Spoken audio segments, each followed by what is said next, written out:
It is my pleasure, my honor to introduce the chair of this session, Professor Mark Indredwick. Mark is a professor of media studies and the chief investigator at Monash University node of the ADM+S Center. His research covers the social, political, and the cultural impacts of digital media with a focus on surveillance and popular culture. Mark is a member of the 21st Circ, the organizing committee. Last year, at the Conference on Automated Decision-Making and the Chinese Studies, Chinese Societies Conference at MIT, Mark was the keynote speaker. Today, Mark is chairing the keynote session. Over to you now, Mark. Thank you. Thanks so much, Hashing. So we have a really exciting lineup this morning. We're going to be starting with the keynote talk by Ned Rossiter, and then that will be followed by comments and responses from our expert panelists. I will introduce those when we move to the panel. I'll start now by introducing Ned Rossiter, who is Director of Research at the Institute for Culture and Society and Professor of Communication in the School of Humanities and Communication Arts at Western Sydney University. He's noted for his research on network cultures, the politics of cultural labor, logistical media, and data politics.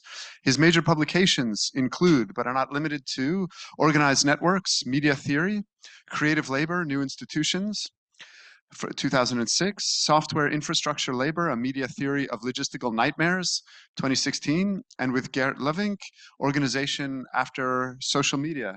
He will speak, we've got the title up there. I'll turn it over to Ned. Thanks so much, Ned. Look forward to that. Well, thank you very much, Mark. I would also like to acknowledge the unceded country of the Turrbal and Yagara peoples, elders, and new generations. I'd especially like to thank Haiqing and the CIRC 2024 Organizing Committee for having the confidence in inviting me to speak with you this morning. It's a great honor and privilege. And I would also like to thank the kind of CIRC, I don't know, like the mafia kind of body that sits above the body. I'm not sure how to find information about them. I keep looking for the CIRC webpage and it never seems to show up. In any case, thanks also to those folks and RMIT and QUT. It's great to be here. The talk I want to give to you this morning is coming out of an ARC project on the geopolitics of automation that I've been doing with Brett Nielsen, Liam McGee, and Anna Munster down in Sydney, as well as with a number of international collaborators, where we're looking at geopolitics in the warehousing sector as a new front of struggle, a theater of geopolitics, and it enables us to think geopolitics out the kind of traditional, state rivalry, civilizational cultures thesis that we find in area studies. I have a paper. Some of you will not be kind of dealing with that very well. It's not very Australian and not terribly casual, but for the length of time that I have here at this time of the day, at this time of the week, I'll be needing it. So hopefully it's engaging enough for you. As we're all very aware, China has embraced AI and incorporated machine learning systems into various forms of data-driven governance. From the launch of ChatCCP as a first-of-its-kind generative system based on state-sanctioned moral codex, to the interest in creating global standards governing such systems as part of its China Standards 2035 initiative. The universalist promises of cybernetics return in the context of yet another reframing of human-machine relations that in turn affect how we define contemporary labor regimes. In analyses of automation, labor is often defined by the half-life of skills to be automated. It's only a matter of time, so the story goes, until standardized processes are performed by machines. Let us recall also that standardization precedes and permits such automation. As the creation of value may shift from having to account for or verify human effort, the outcome or product alone does not warrant remuneration of human labor. Instead, labor and learning systems mesh as we co-work with learning machines. This offers a different and possibly more dystopian view on the fragment of machines extracted from Marx by Italian autonomous thinkers in the 1960s, when conceptual articulations of the social factory re-emerged to highlight the role of the machine as an anticipation of collective agency. In the AI era, the machine no longer confronts us with synthesized partial knowledges, and thus an imaginary of collective agency is hoped for in such autonomous approaches. Rather, AI-generated knowledge is increasingly assumed as total. While a complete account of the implications of such a shift are beyond the scope of this paper, and of course is still being negotiated as a new fault line of contemporary labor struggles, a few key points warrant brief mention. Perhaps the most important of which is the focus on agency and autonomy rather than intelligence. It's on this front that we find China to be a world laboratory for the way it trials and tests cybernetic technologies across a range of industries. Situated at provincial levels of governance, such experiments can in effect be quarantined and then scaled nationally or even internationally if deemed successful by central organs of the Chinese Communist Party. Indeed, at the international level, the CCP need not even enter the picture. Take, for instance, the ways in which data analytical and algorithmic techniques of governance, such as Alibaba's Sesame social credit system, are first reported in international media as the latest techno version of the communist bogeyman, only to be adopted in varying ways across ostensibly liberal democratic societies.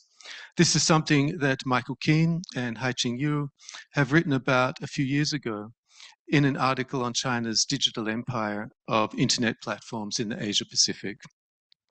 The accordion-like feature of governance in China is relevant to how we can understand policy experiments in domains more explicitly connected to the focus of this paper on cybernetic systems as a key technology in the governance of labor. Drawing on the work of architectural theorist Keller Easterling, the anthropologist Tim Oakes casts China's infrastructure space of processing zones, logistical hubs, shipping ports, telecommunications, and the built environment as key components of an operating system that shapes not only urban forms, but also sovereign entities inscribed by computational logics of calculation, management, and control. We would also include policy experiments in governance, such as the example of Bo Xilai's period as Communist Party Secretary of Chongqing from 2007 to 12, in this concept of urban operating systems. Here we find a correlation with basic cybernetic principles, which held special appeal within socialist and communist countries. Steve Joshua Himes explains, and I quote him, social thinkers in communist countries adopted cybernetics after having initially rejected it as entirely consistent with dialectical materialism, and used in particular for describing social and political patterns that reconcile decentralization of control with overall central purposes. The fact that such infrastructural systems and policy devices are almost always integrated with computational apparatuses in the form of dashboards, e-commerce platforms, or enterprise resource planning software brings a technical functionality and material substance to what is otherwise an evocative metaphor that makes intelligible operative spaces. I'm now going to go into a little bit more on cybernetics, and then I will draw on some research coming out of the work we've done in Malaysia. Significantly, the development of automation technologies in China is highly variegated and does not conform to dominant perceptions and understandings of technological innovation led by first-tier cities. Moreover, policy initiatives are not only led by the central state government, and the example of the Chongqing experiment is one I would kind of refer to here again. Rather, automation technologies, automation as a technological condition and policy apparatus is distributed in uneven and spatially distinct ways in different regions and provinces and intersecting with the dynamics of markets. Here we can see not only urban and rural differences, but distinctions according to different levels of urbanism across first, second, and third tier cities. Additional variations can be found in the coastal megacities and designated special economic zones, such as Shenzhen, as well as inner and western regions of China. The development of automation in China can be further distinguished in regions driven by market forces and local government initiatives targeting locally specific conditions and problematics. A case in point can be found in the development of automation technologies in agricultural industries. Investment from the Chinese tech sector, combined with government support, has led to a process of rural revitalization by incorporating various smart technologies, AI, 5G, e-commerce, and cloud services into agricultural industries and associated supply chains. Such developments extend datification processes across production, distribution, and quality control through food traceability platforms using QR codes. The result is a multi-layered cybernetic system of governance that interconnect formal and informal economic domains in agricultural industries. Such governance was a key feature of the economic opening and policy experimentation of the Deng Xiaoping era in China during the early 1990s. In a fascinating recent interview with Kaiser Kuo, Jonathan Chatwin notes how following Deng's southern tour in 1992 of Wuhan, Shenzhen, Zhuhai, Guangzhou, and Shanghai, among other cities and regions, provincial party secretaries around the country are writing to central leadership in Zhongnanhai, saying, look, we want to set up our own areas for experimentation. This was a comment Jonathan made in this interview with Kaiser. I don't know if you listened to that podcast, but it's heaps of fun and always kind of illuminating. Arguably, the foundations were laid during this period for the integration of agricultural economies with cybernetic systems and the social factory in more recent years. As some of you may recall from a paper by Gianluigi Negro at the Automated Decision Making in Chinese Societies conference held at RMIT in 2013, the Chinese engineer Jian Shuzhen, apologies if I'm messing up the pronunciation of his name, I'm sure I am, is a key figure in the history of cybernetics in China. While working in Caltech during the 1940s and involved in military strategy and policy for rockets and ballistic missiles, Jian was hounded by the FBI during the Hoover and McCarthy purge of suspected communists. Placed under house arrest for 5 years prior to the deportation in 1955 through a prisoner exchange, Jian immersed himself in the study of cybernetics. Returning to China in the midst of Mao's Great Leap Forward from 1958 to 62 and its mode of governance tied to centralized planning, Jian saw the Great Leap Forward as a potential revolution in the application of technology, and that included cybernetics and systems theory to economic, social, and cultural problems. Associated with operations research, which, you know, that great book by Paul Edwards, of course, The Closed World, has got a nice chapter about, though not on China.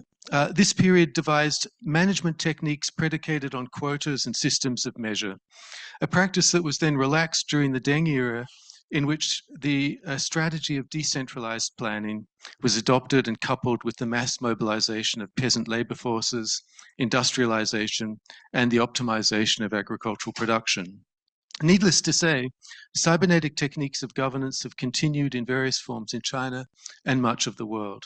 So this paper is actually coming out of 2 separate books I'm working on, and one of them includes revisiting cybernetics in the case of Chile, which you know, Eden Medina analyzed brilliantly in her book, I think from around 2011, on cybernetic revolutionaries. So part of the thesis is to look and revisit at that period and see what cybernetics was doing in other Eastern Bloc, in the case of Europe, and socialist countries, and then making a thesis for how we can see a continuum of cybernetics from that nascent period post-war, at the advent, of course, of the structural reforms associated with neoliberalism through to the contemporary period. And so it's in China then that I'm interested in how that translation is happening in this case. In the case of this talk. In recent years, the cybernetic continuum manifests across China in variegated and uneven ways, from facial recognition technologies and machine learning social credit systems such as Sesame, to a range of predictive devices across finance, insurance, agricultural, education, health, and military sectors, among others. The extent to which fidelity is retained with principles and values associated with cybernetic socialism is far from straightforward and not easy to ascertain. But what is striking is the way a cybernetic imaginary and technical logic of systems control and feedback, measure, and optimization persists. Needless to say, the potential of the social factory imaginary does not go away.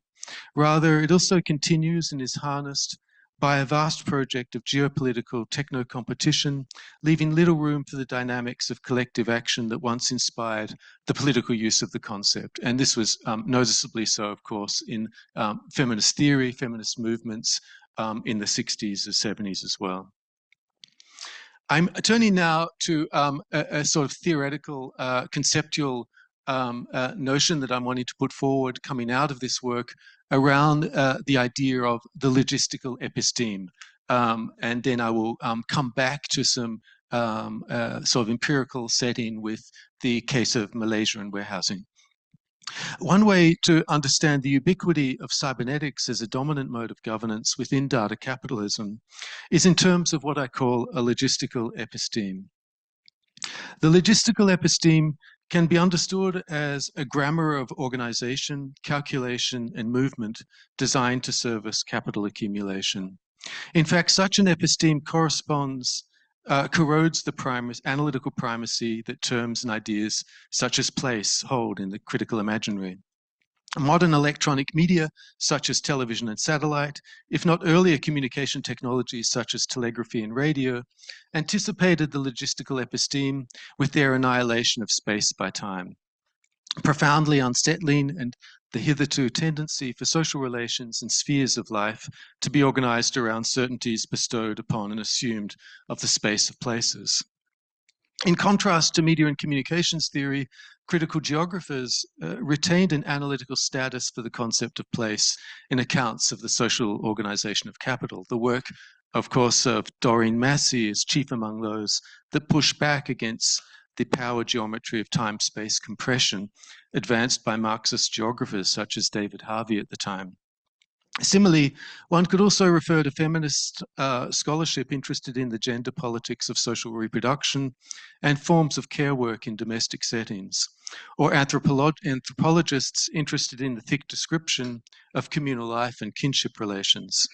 These are all valid inquiries and played a significant role in various disciplinary debates that sought to understand prevailing social practices and economic conditions in terms of place. However, we posit that such forms of organization, when studied in the 1980s and 1990s, were in the midst of a substantial transformation in how society and economy are governed within and through an expanded apparatus of calculation, one so powerful that labor and life were, for all intents and purposes, reduced to regimes of value predicated on systems of measure designed around logics of efficiency and technologies of extraction. This is what we've called the logistical episteme. Having said this, a constitutive outside remains, a world that refuses or is simply not available for the subsumption by capital, yet is nonetheless holds a force as an invisible remainder. This is the limit horizon of totality. Often rooted in cognate cultures of social value such as community and the reproduction of tradition, as an analytical technique, the term place does not sufficiently describe or make intelligible the infrastructural apparatuses, technical systems, and communication devices that enable contemporary capital to traffic through commodities across networks of production and distribution, responsive to complex forces, while accommodating any number of unforeseen disruptions, choke points, for instance, infrastructural or technological breakdown, labor unrest, market collapse, inventory blowout or depletion, and so forth. Many sorts of things that we certainly saw during the COVID period with the disruption to supply chains going on there. Not that that's ended. The logistical episteme indexes a boundary between industrial capitalism and what I'm terming provisionally here logistical capitalism. The former privileges spatial concepts such as center and margin, core and periphery. The latter refers to topologies of space and time in which the logistical systems and processes are conditioned by the computational plasticity of recombination and reorientation, where the metal of machines responds to the calculations of code, the pulse of electrons through the circuits of chips, and the contortion of bodies bent in pain from the punishment of platforms. This is how we decipher the nexus between power and knowledge, brutality and destruction, all the way down to the hard bed of refusal.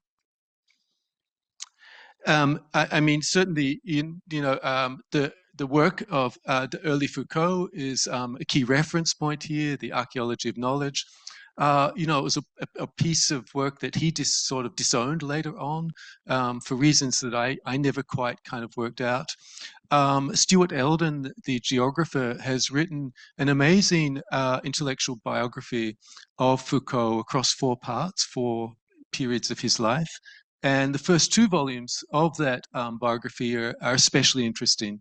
And he goes into, some great detail around the kind of surrounding conditions, the context, which I often find so highly illuminating. One of the reasons I love intellectual biographies is they provide that background that make clear that concepts don't kind of just pop out of nowhere, but are embedded in historical material conditions and in dialogue with those kind of situations, which then makes the type of application of ideas later on, whenever, like now, a pretty kind of fraught process in a lot of ways, because there's a terrible tendency that we jump around the place doing a kind of variation of template theory, rather than seeing what sort of nascent concepts are emerging that are coextensive with indeed prevailing conditions. This, I think, is the key challenge, at least, of interesting theoretical work today.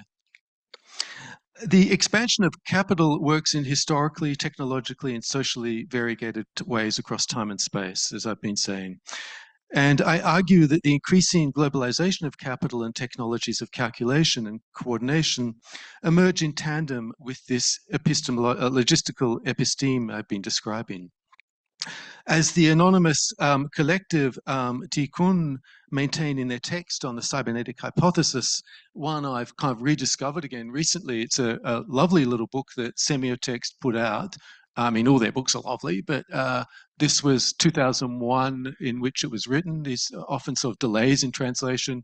And then I think 2020 that it was translated. They have an interesting proposition where they claim that digital culture is underpinned and politically conditioned by the cybernetic episteme. So what I'm calling the logistical episteme is an extension and further social and economic integration of biopolitical modes of governance through cybernetic techniques. For the rest of this talk, then, I'm going to consider how logistical infrastructures organize space as cybernetic laboratories of governance with a focus on the case of warehousing in Malaysia. And I derive from these core elements of logistics the basis of an argument around the logistical episteme as constitutive of environments designed to prototype more generalizable social conditions geared towards new frontiers of capital. Can machines dream without humans in control? Probably not, but such an image registers the prominence of automation technologies in the business models that determine economic viability of storage and distribution facilities in logistical industries. In recent years, Malaysia has developed the warehousing sector considerably, responding in part to the dominance of Singapore in the data center industries. Singapore has around 50% of the market there in the region. A range of government policies and support packages designed to attract investment and business activities have, on the whole, been successful in terms of establishing Malaysia as a key player in warehousing in the region's logistical industries. Key to this success has been an articulation with China's Belt and Road Initiative, a global network of rail, as you're all very familiar, I'm sure, road and shipping routes combined with communications, energy and financial infrastructures that expand China's global trade and facilitate diplomatic relations with countries across Southeast Asia, Central Asia, Europe, Africa, and Latin America. Central to Malaysia's warehousing connections to China is the Digital Free Trade Zone, or DFTZ, I think I'll be referring to later. Established in 2017 on the outskirts of Kuala Lumpur Airport. Launched under the auspices of Chinese technology firm Alibaba's Electronic World Trade Platform, or EWTP, this initiative is a state-private partnership involving government-linked corporation, Malaysian Airports Holdings Berhad, POS Malaysia, the privatized Malaysian Postal Service, Cainiao, Alibaba's logistics arms, and Lazada, Alibaba's Southeast Asian retail platform. Significantly, the Malaysian government sought the collaboration of Alibaba in establishing this site. Yet the Cainiao Aeropolis and WTP eHub, as it has been named since its November 2021 launch, has arguably done more to open Malaysia as a market for Chinese manufactured goods than to improve access of Malaysian small and medium enterprises to the Chinese market. So how can such a site be known with what I've been calling here the logistical episteme? Answering this question involves a shift in perspective from the dominant discourse surrounding a cargo hub. Approached in balance of trade and conventional geopolitical terms, the GFTZ appears as the manifestation of nation-state strategies. On the one side is Malaysia and its skillful negotiation of China-US power dynamics, including the so-called tech war.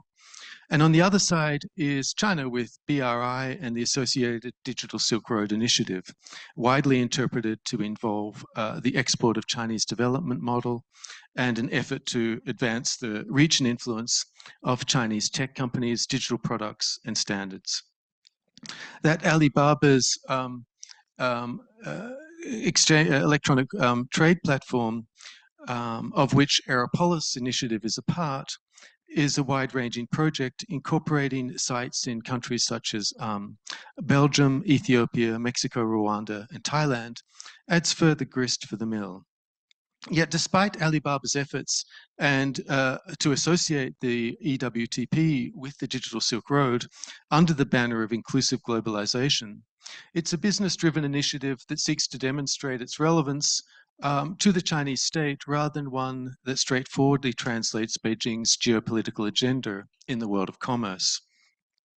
Shifting the analytical gaze to the nexus between a key logistical hub such as DFTZ and geopolitics seen from the perspective of the logistical episteme, we're returned to some of the basic principles of location theory as set out by Wilhelm Launhardt, Alfred Weber, and others. Chief among various considerations here is the determination of site selection. Business model factors are certainly one consideration, which Jian Wang and others study through the event systems theory, identifying Cainiao's business model innovation in terms of an ecosystem consisting of value proposition, value co-creation, and value capture. But the logistical episteme brings a more calculative reasoning to bear in the mathematical techniques enlisted through algorithms that inform the selection of sites.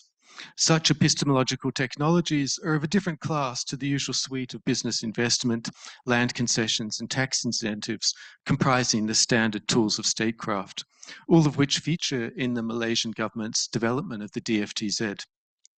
How sites are determined, in other words, inflects how geopolitics is understood in terms of its emergence and constitution.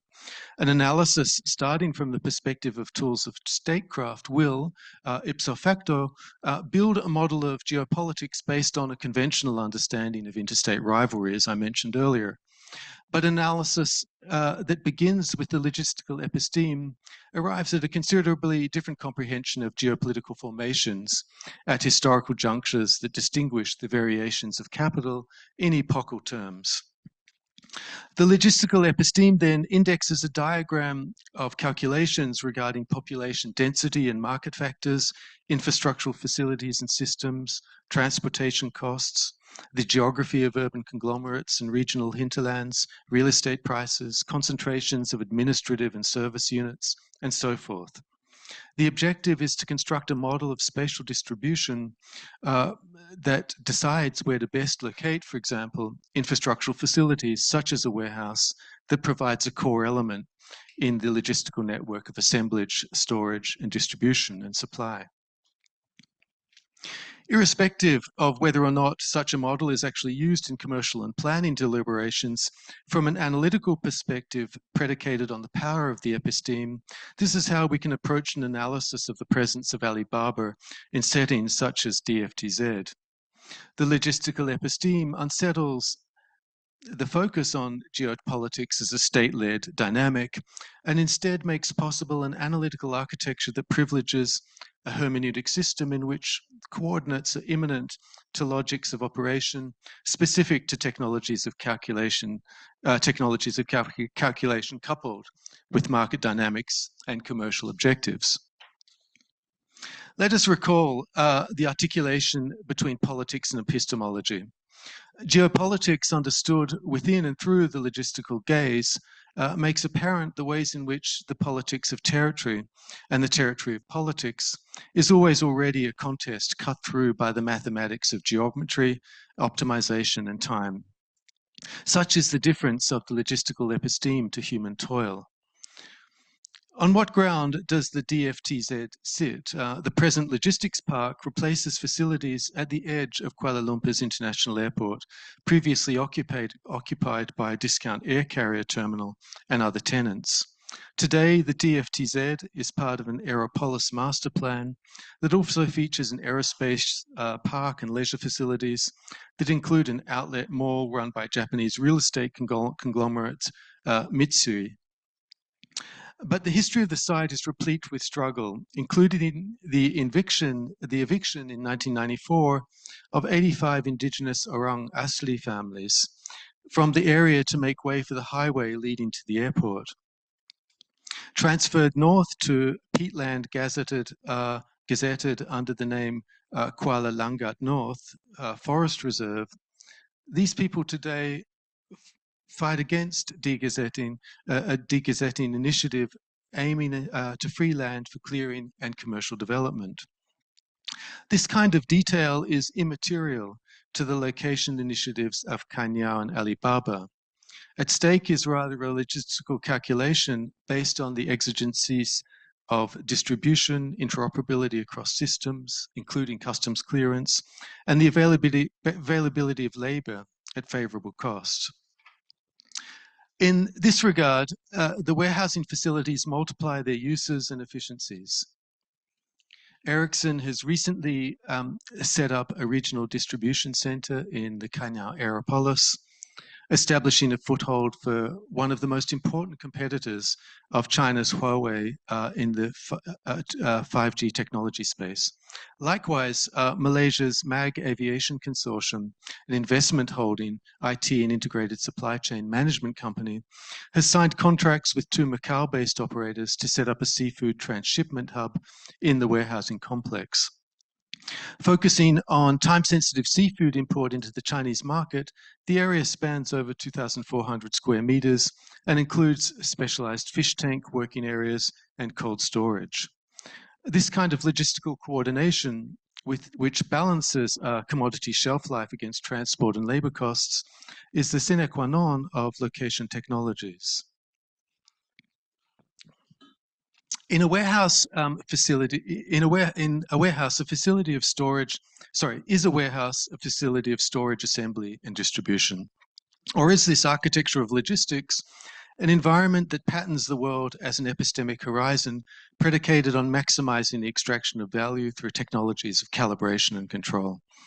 And the extent to which we might adhere to the Kantian maximum, the particular can never serve as the pattern for the whole. The warehouse operates as a model of organization within the logistical episteme that constructs from the ensemble of its parts a universe of connections that optimize efficiencies within the paradigm of capital accumulation.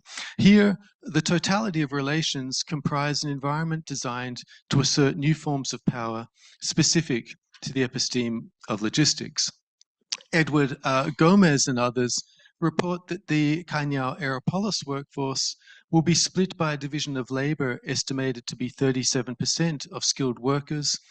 These are operations manager, facility technicians, logistics planners, and so forth, and 52% of semi-skilled workers like equipment operators, assemblers, service and sales workers. This split is supplemented by the petty entrepreneurs who use the facility for export and the tech workers who support Alibaba's cross-border platform and logistical operations from China. Brett Nielsen, who I mentioned is working in this project as well, discusses the conditions and constraints that apply to each of these worker groups, drawing on testimony from China's 996 tech movement, entrepreneur blog posts, job advertisements from labor hire firms, visual information on air cargo advertisement, heavy handling activities, firm reports on automation technologies, and computer science articles based on research in Canyao warehouses. So what we can add here is an emphasis on how labor fits into the logistical episteme, which is to say how labor measures into a set of relations that are indifferent to its subjective orientations and potential political powers. Although we adhere to a workerist perspective that contends that labor pushes innovations in capital, including iterations of automation technologies, our concern is the interface between labor and the warehouse design. This contact zone exists not only in algorithmic architectures, but in physical structures and modes of spatial organization, manifest in and beyond the immediate work environment. An opening in this regard is a thesis seeking to reconcile service design and spatial design in the Canyao Transshipment Center, written by Zhuhan Zhang, a graduate student of China Academy of Art and user experience designer at Canyao. This work bases itself in engagement with logisticians in the company's business department and first-hand work experience of smart warehouses. Although Cheng's research was conducted in mainland China, the fact that Canyao uses the same proprietary warehouse management system, incorporating AI, Alibaba's cloud, and automation across its network makes possible an extrapolation to the Aeropolis in Malaysia. Notable in Cheng's study is the legacy of locational theory in the practice of spatial designers. Many of the elements and factors discussed earlier in this essay, this talk, are brought into consideration in Cheng's work here in designing a transshipment center, which functions as a sorting and delivery organ in Canyao's warehouse operations as a whole. Tasked with reducing costs and increasing efficiency through design, Cheng's methods include mapping exercises that it compartmentalizes and divides warehouse spaces according to organizational function, engaging a focus group to test and model transshipment organizational space across time-based calculations of workers' performance and service delivery. And introducing co-creation and co-evaluation activities with select stakeholders in Canyao's warehousing workforce, encompassing management and on-site workers. These sort of macro-organizational considerations are then complemented with a micro level of study of how pallet surfaces and conveyor belts are designed in relation to the impact on the muscular strain and unconscious habits of behavior of workers measured against processing rates of parcels and package damage. I will start to close up now and skip a bit here. And it's a turn to a consideration of sort of aesthetics as an analytical technique as well of these sort of facilities and conditions. One of the things we've been reminded of in doing this work is the famous spat in 1970s American photography between Alan Sekula, who you may know his work. He did some superb films, documentation of port workers, movies of oceanic logistical industries, and Lewis Boltz. In 1975, Boltz exhibited new industrial parks near Irvine, California. This was a series of frontal shots of warehouse facades. Oops. Surrounded by empty parking lots and corporate landscaping, as we can see here. Sekula, for his part, was outraged by what he saw as the aestheticization of these facilities. And there's no doubt about it. They're absolutely stunning, beautiful images, depending on your taste.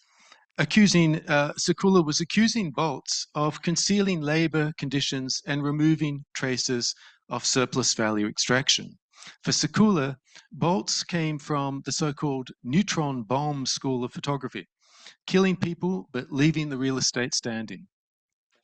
You know, anyone who's done this sort of research, I suppose, will be very familiar with the so-called kind of black box problem that we run up against, whether it's data centers, any sort of securitized kind of spaces, even to some extent universities, we might say, depending on where you are in the world, or schools even. In any case, Boltz insisted that he was documenting a new kind of industry staffed by a small, technologically trained labor force.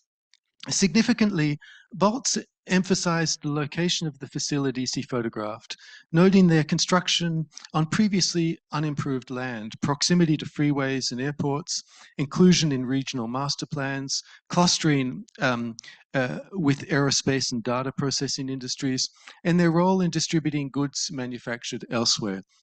All of which is a sort of summary of an idea I developed in an earlier book and some of our initial research on logistics through the idea of the logistical city as this sort of spatial organization in which the peripheries, the hinterlands of urban settings hold peak significance for economic activity undergoing in those regions. Boltz might as well have been describing the digital free trade zone. But the point we wish to make here is not one about the transferability of warehousing and industry park formats across borders, cultures, and corporate styles, but rather that the mutual implication of labor and the warehouse environment comes to the fore. Boltz noted that these buildings were intended to evade any curiosity about what goes on inside. No one goes in the front door. They go in the back where the deliveries are made. Such is the blank expression of the assortment of facilities and infrastructures that populate the logistical episteme. Doubtless, the labor ethnography who insists that interviews will deliver the truth of a working situation would be as unconcerned as Sekula with warehouse aesthetics. But the exploitation for Marx was not a matter of impressions, interpretation of participant observation. It was rather a matter of calculation, a quantification of surplus value against the expenditure of socially necessary labor time. Sure, we can complicate this calculus with notions of the shortcomings of measure, the erosion of barriers between life and work, or the melding of production and reproduction.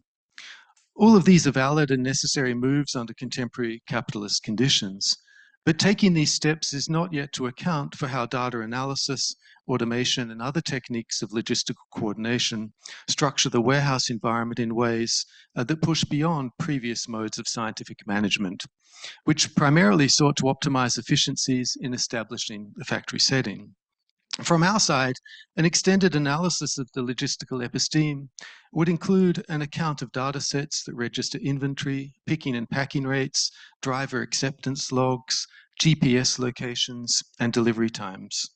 As much as we find a poetics in the aesthetics of such data, the logic of calculus remains a political tool to pummel the worker into the dream of the logistical machine. What is the last mile, if not the vestige of labor in a terminal gasp, a body strapped to the dashboard of endlessly streaming consignments? By way of conclusion, it's worth keeping machine-driven performance measures in mind when considering the kinds of power manifest in logistical operations and the algorithmic infrastructures that drive them. Media theorist Alexander Galloway writes that software is the thorn in the side of contemporary philosophy. By this, he means, and I quote, those who consider today the symbolic logic, geometry, linear analysis, set theory, algorithms, information processing, and so on, are outside the ontic of history.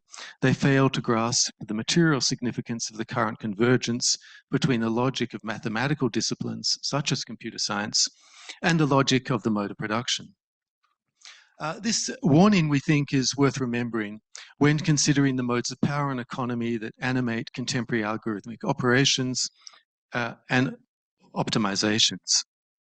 Logistics is only one sphere of activity where such processes are manifest, but it remains a crucial domain for understanding the intersection of capital and life. Thank you.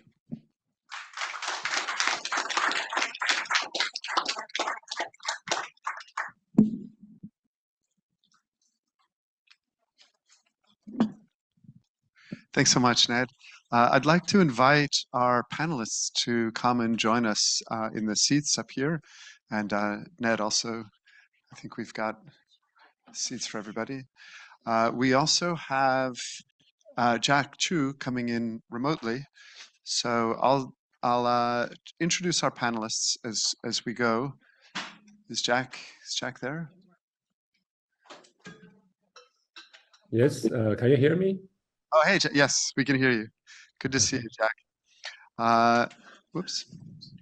Jack Linchuan Chu is Shaw Foundation Professor in Media Technology in the Wee Kim Wee School of Communication and Information at Nanyang Technological University. He has published extensively in English and Chinese, exploring issues of digital media and social change in relation to labor, class, globalization, and sustainability. Peter Yu is at Texas A&M University. Peter is Regents Professor of Law and Communication and Director of the Center for Law and Intellectual Property at Texas A&M. He has held a number of visiting professorships at international universities. Peter is the founder of Intellectual Property and Communications Law Program at Michigan State University. Florian Schneider. Florian is a professor of modern China research at Leiden University and academic director of, Leiden Asia Institute. His research interests include questions of governance and public administration in the PRC, Taiwan, and Hong Kong, political communication strategies and political content of popular Chinese entertainment, recent Chinese economic developments, as well as Chinese foreign policy. He's also managing editor of the academic journal Asiascape, Digital Asia. Shindai is at Peking University. Shindai is an associate professor at Peking University Law School.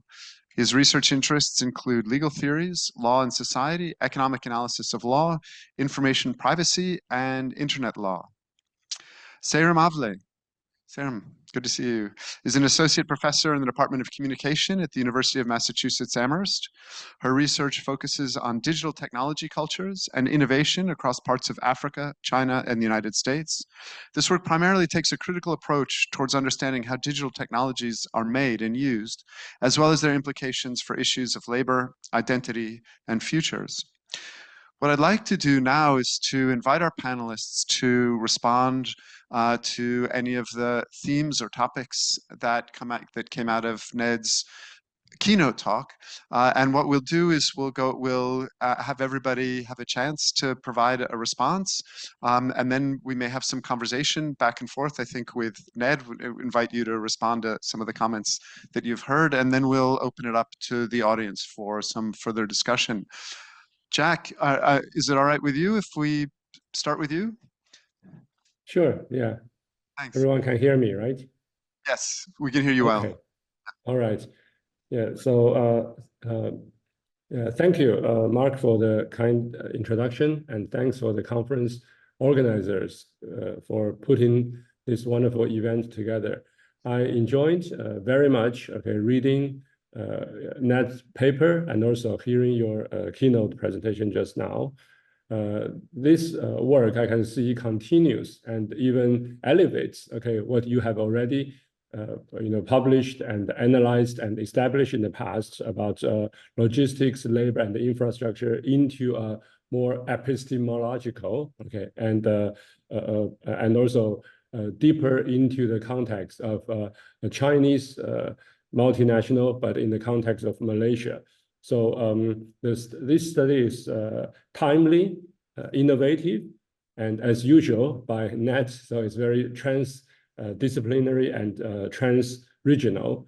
And particularly, I think it moves the theoretical needle of today's discussion about geopolitics and internets, or Chinese internets, because the conventional approach is to focus on geopolitics, is to look at the relatively static infrastructures at the macro level, and then see how it works, alongside or sometimes propelled by state power, or more specifically, great power rivalry between US and China. But in this new work Ned just presented to us, it actually shifts. It's still about geopolitics, but shifts to the more nuanced and I would say more interesting discussion from a media and communication and cybernetic perspective, focusing on in-placed cultures and geographies, or specifically places, right? And focusing on the issues of labor, life, social factory, and also cybernetic laboratory. I think this idea of the factory or the inventory house, even the warehouse, is part of the factory, social or not, right? Many of these are asocialized factories. But then how does that work with cybernetic? I think that's my big question, right? And then, so this is also, I think, probably an intended provocation by Ned. In the subtitle started as communist cybernetics, but is it communist, or maybe I would call it socialist? In any way, it should be non-capitalist. But then, so this is one possibility. I think many scholars and students are interested in China today or in the past. This article actually started from many decades ago. But I think when it comes to the hats, we say we have a conceptual hat to say there's a possibility for something non-capitalist. But in the actual analysis, much of the because it's focusing on Alibaba and Cainiao, all right, and also so I think much of the discussion is still very much about a Chinese model of capitalism. But this is where I want to draw a question mark, because the differentiation, especially when we talk about political economy, the differentiation between socialism on the one hand and capitalism on the other actually had a very important cybernetic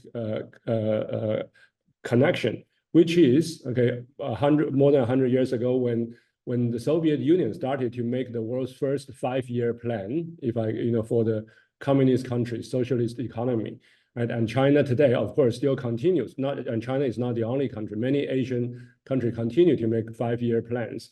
And that is based on the assumption that the economic transactions, including the warehouses, can be measured and computed. So that's the basis of the planned economy. Whereas of course, this debate goes back to the beginning of neoliberalism as an intellectual, movement before it become actual economic regime. Is that the neoliberalists were arguing for a market, to say the market is impossible to calculate, right? You cannot predict, you cannot make plan. We should have market economy.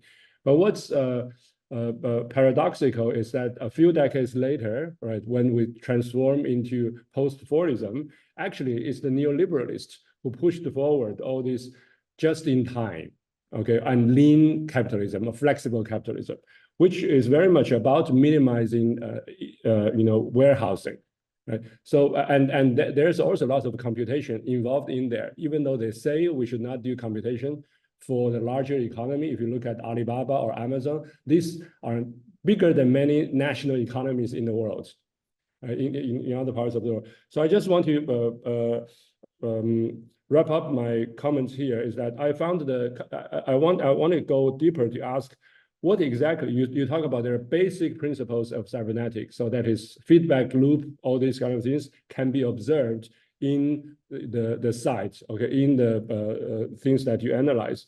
But exactly whose cybernetics? In your article you mentioned like Wiener is very different from Stafford Beer, right? Or Chen Xuesen, which is really interesting to bring back here because we talked about Chen Xuesen before in the context of this conference series. But exactly how? Because Chen Xuesen retired about 4 decades ago.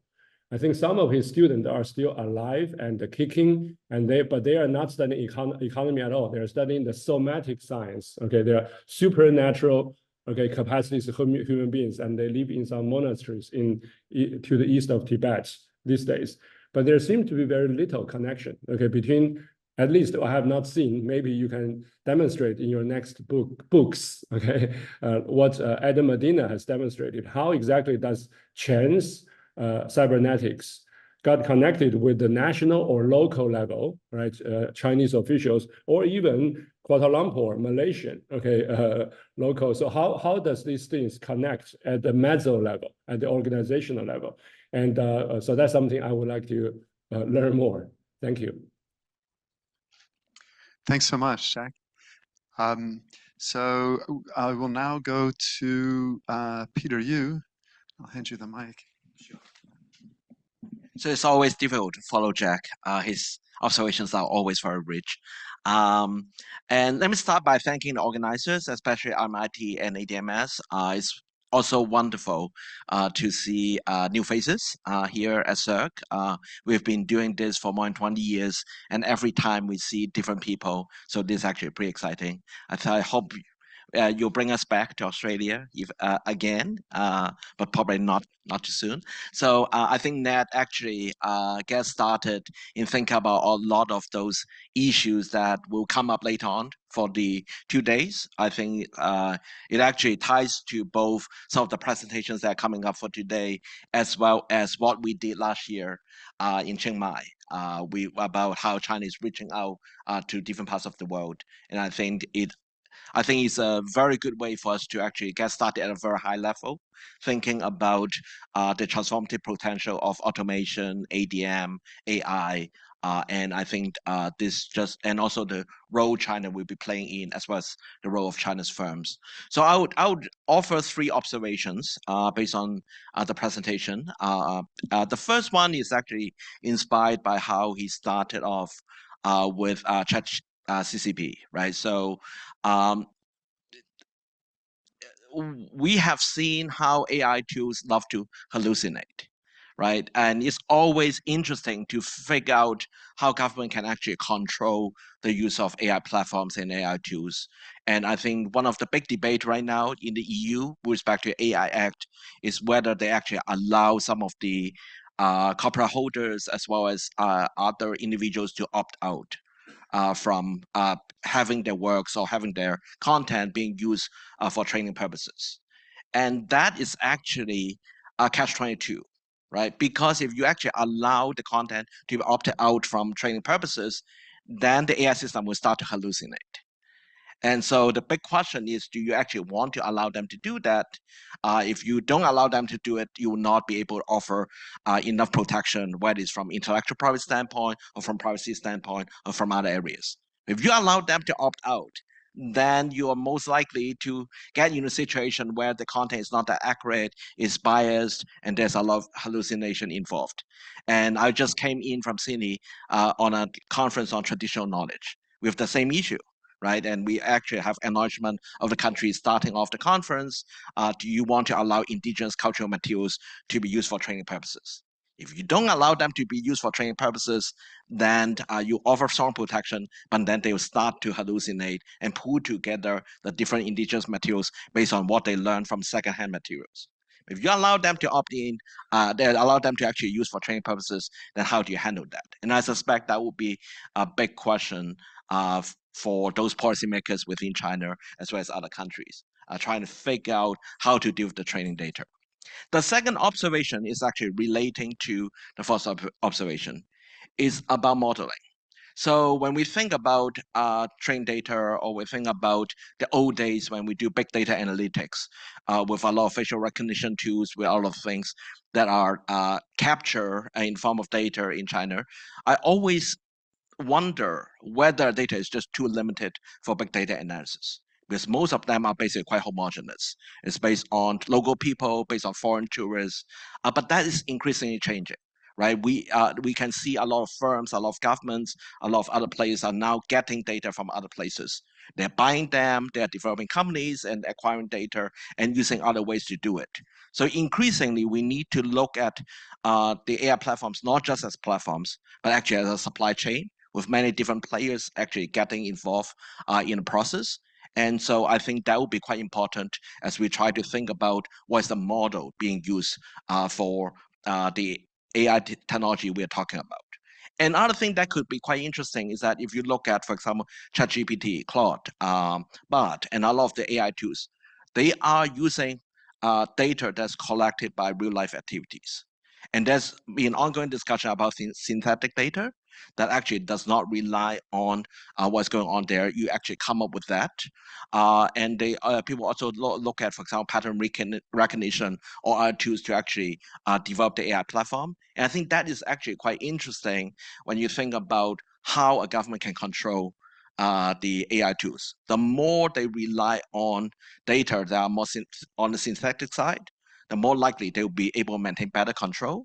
The more they rely on data that are generated from different parts of the world, the more complicated it will be, right? So I think at the moment, a lot of the research I've seen with respect to AI platforms is really based on the different models, whether you talk about Midjourney, Stable Diffusion, and ChatGPT, but that model may change, right, in the future. And so I think that will be quite interesting.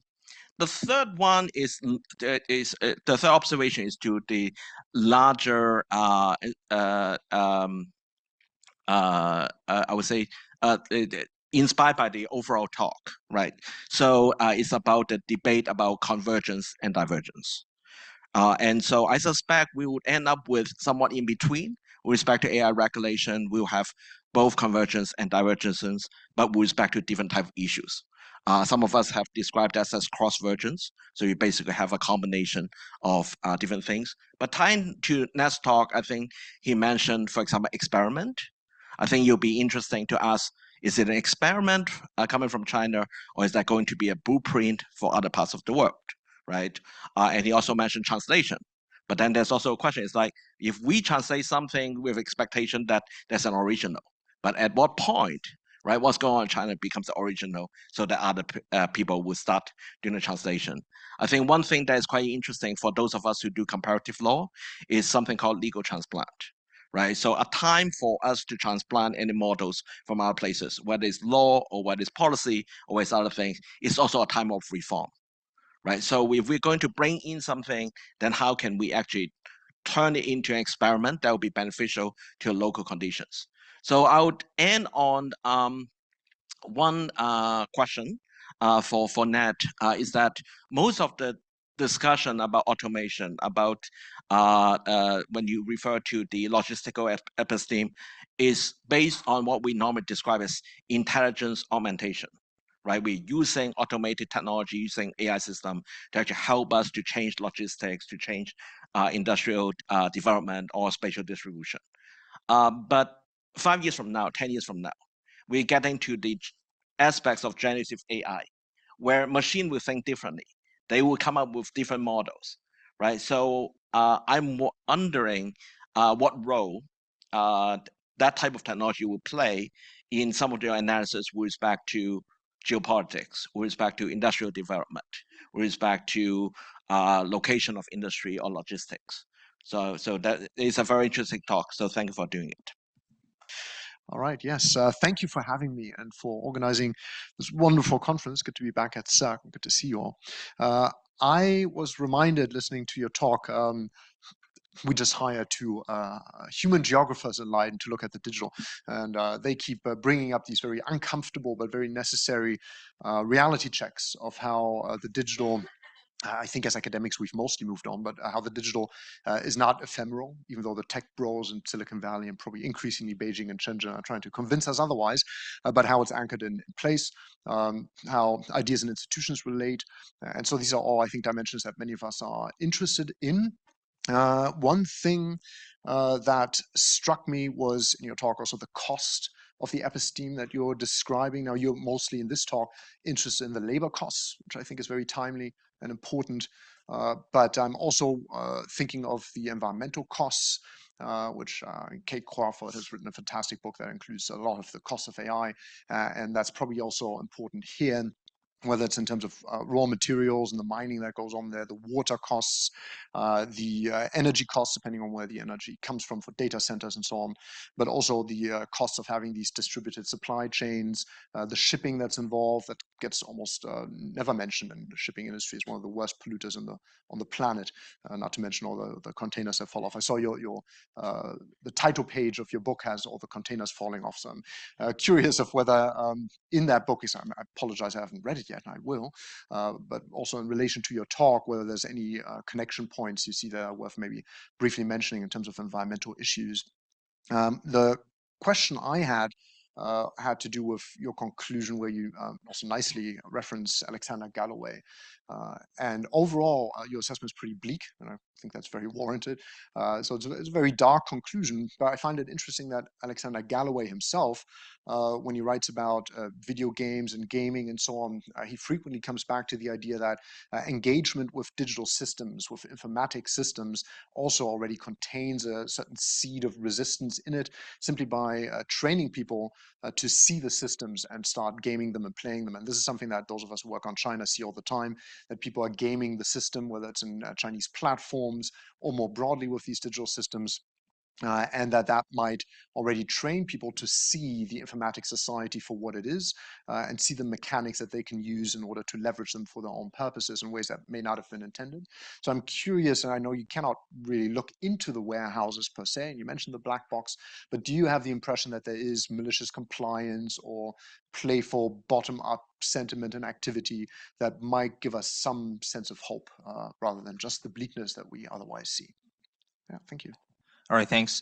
Thanks for having me here. Also, this really interesting talk. I do like the framing of logistics, basically logistical episteme, which I think really it gets to the picture of how what people are actually trying to do with automation. But I think I got 2 points, right? So the first point is actually I like the framing of logistical episteme, but we talk about episteme, right? We talk about knowledge, like the set of mind, the knowledge system, but also when we think about logistics, whether it works, to what extent it's effective, and also actually back to Florian's point, whether people are actually manipulated, controlled, or influenced by the system. I think this is actually very important.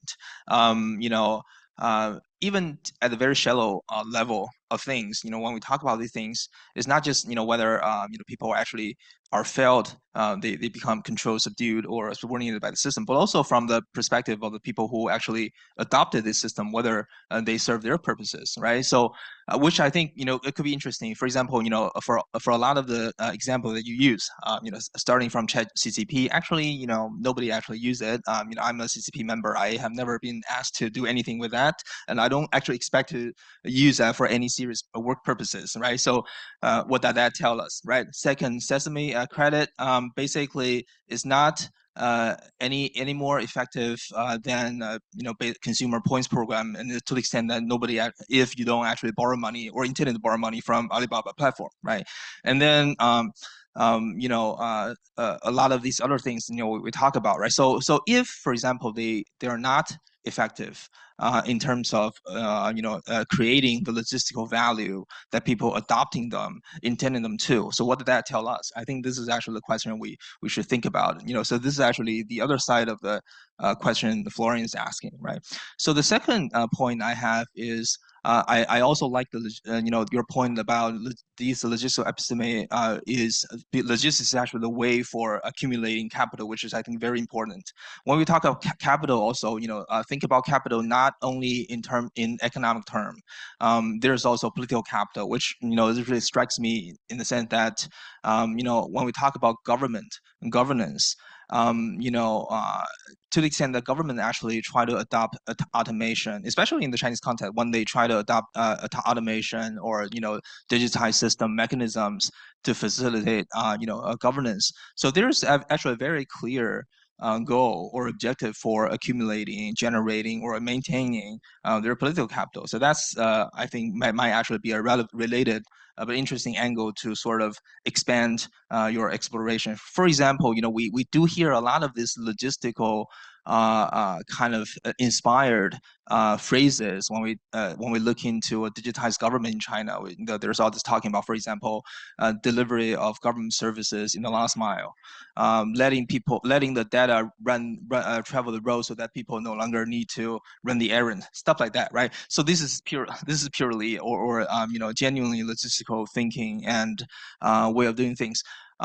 So if I think when you alluded to, for example, the Boshi model, there is actually something there, but I think in a more kind of common and also salient example would be what's happening in the digital government movement or projects in the eastern sides of the country, where you do see, for example, the basic idea is really just to use all these logistical constructions or mechanisms so that people do feel they are actually getting something or getting better serviced by the government, so that the political capital will be maintained or regenerated through all these up and downs in the societal process.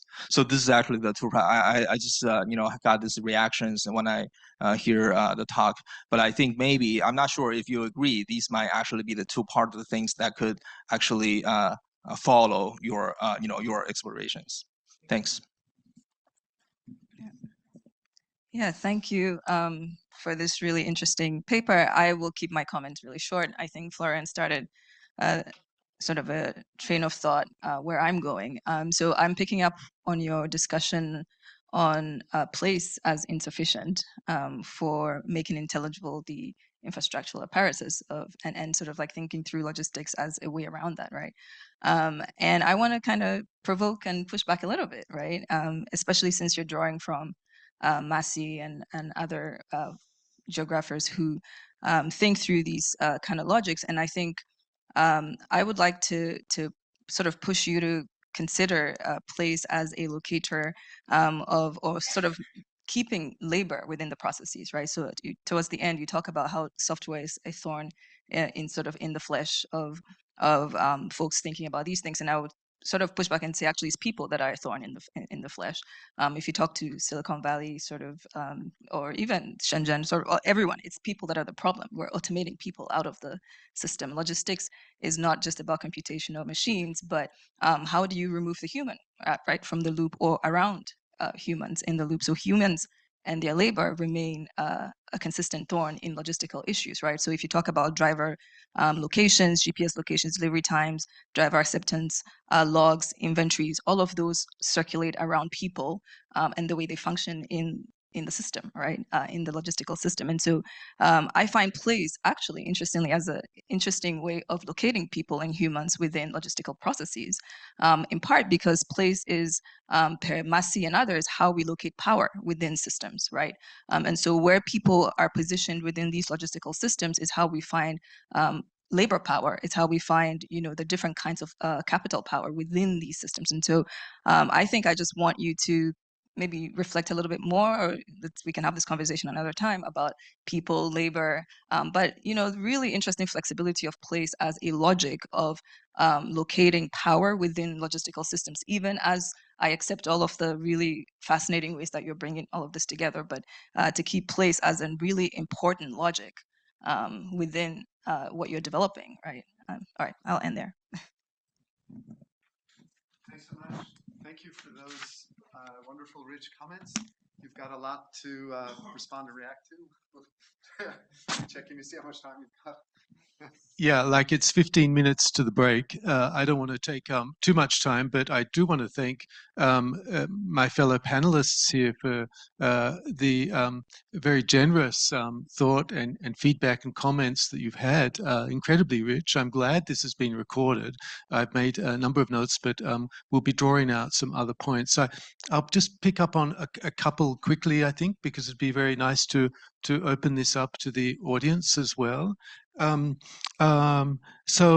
Jack, thanks a lot. Yeah, I mean, this idea that, if I got you correctly, that there's this intensification that comes with the neoliberal just-in-time mode of organization, which results then in a minimizing of warehousing. So then why is the warehousing sector not minimizing but increasing? And I think one of the tipping points here was the global experience of the pandemic and the massive, as we frequently heard in headline ways, disruption to supply chains that was going on there.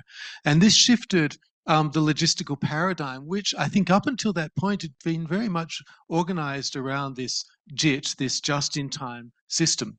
For the reasons that you indicated. So what happens instead is a shift to a just-in-case mode of organizing.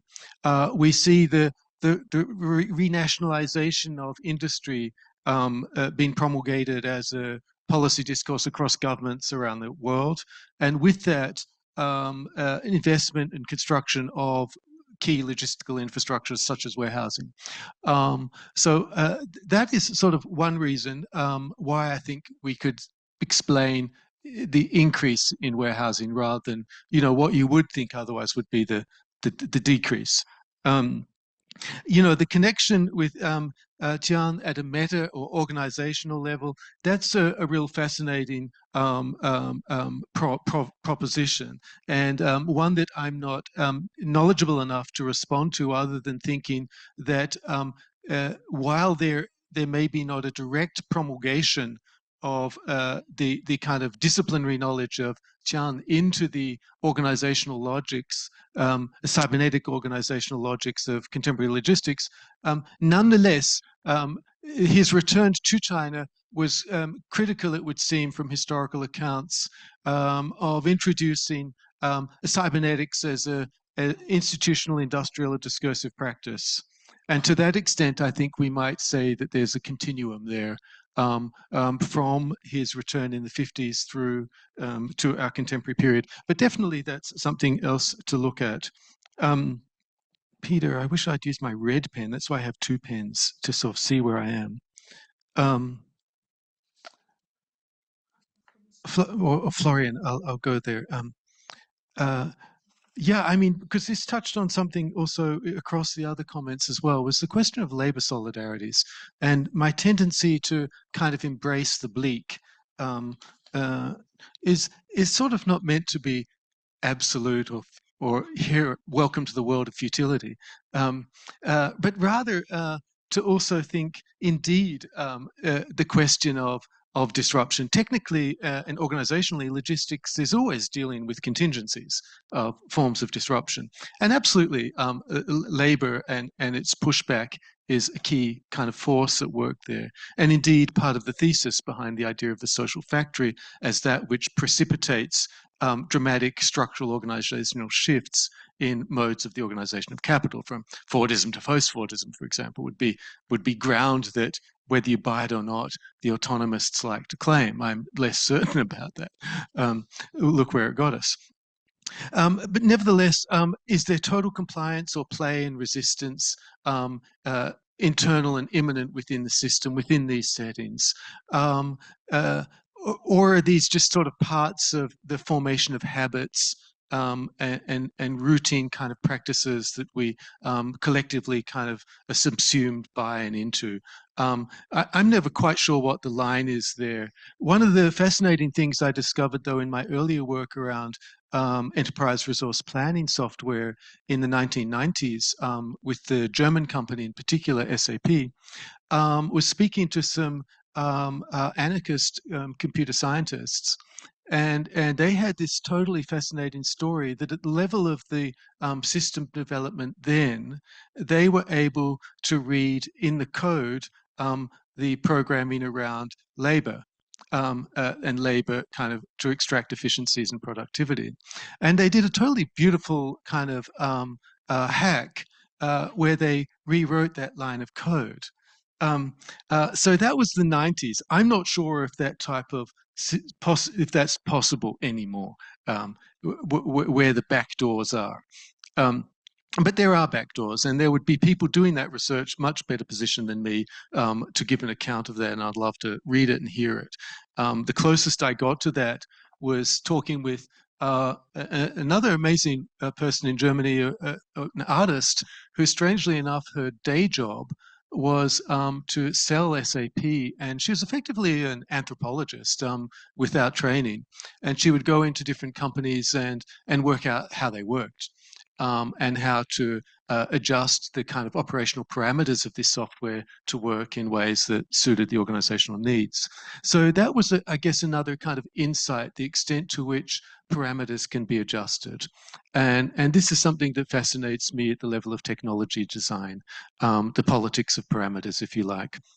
And what that means for precisely the type of a kind of ways of doing things differently. And the way in which cultural and social values then are kind of inscribed within software design. And that's something to pull out, I think, of software design. Okay, like, yeah, I mean, how to keep a focus on labor power? Well, this is precisely where I think we need to do this sort of collective transdisciplinary work, for sure. And while I had a little swipe at my fellow ethnographers, I wouldn't ever want to say goodbye to them for a second, because it's precisely people with that type of training and practice, I think, that are able to kind of elicit these stories that start to tell you about modes of resistance, and forms of solidarity within particular settings, whatever they may be. I think that's probably the best way to discern those types of solidarities and connections within something like a logistical episteme. So I think I might just leave it there.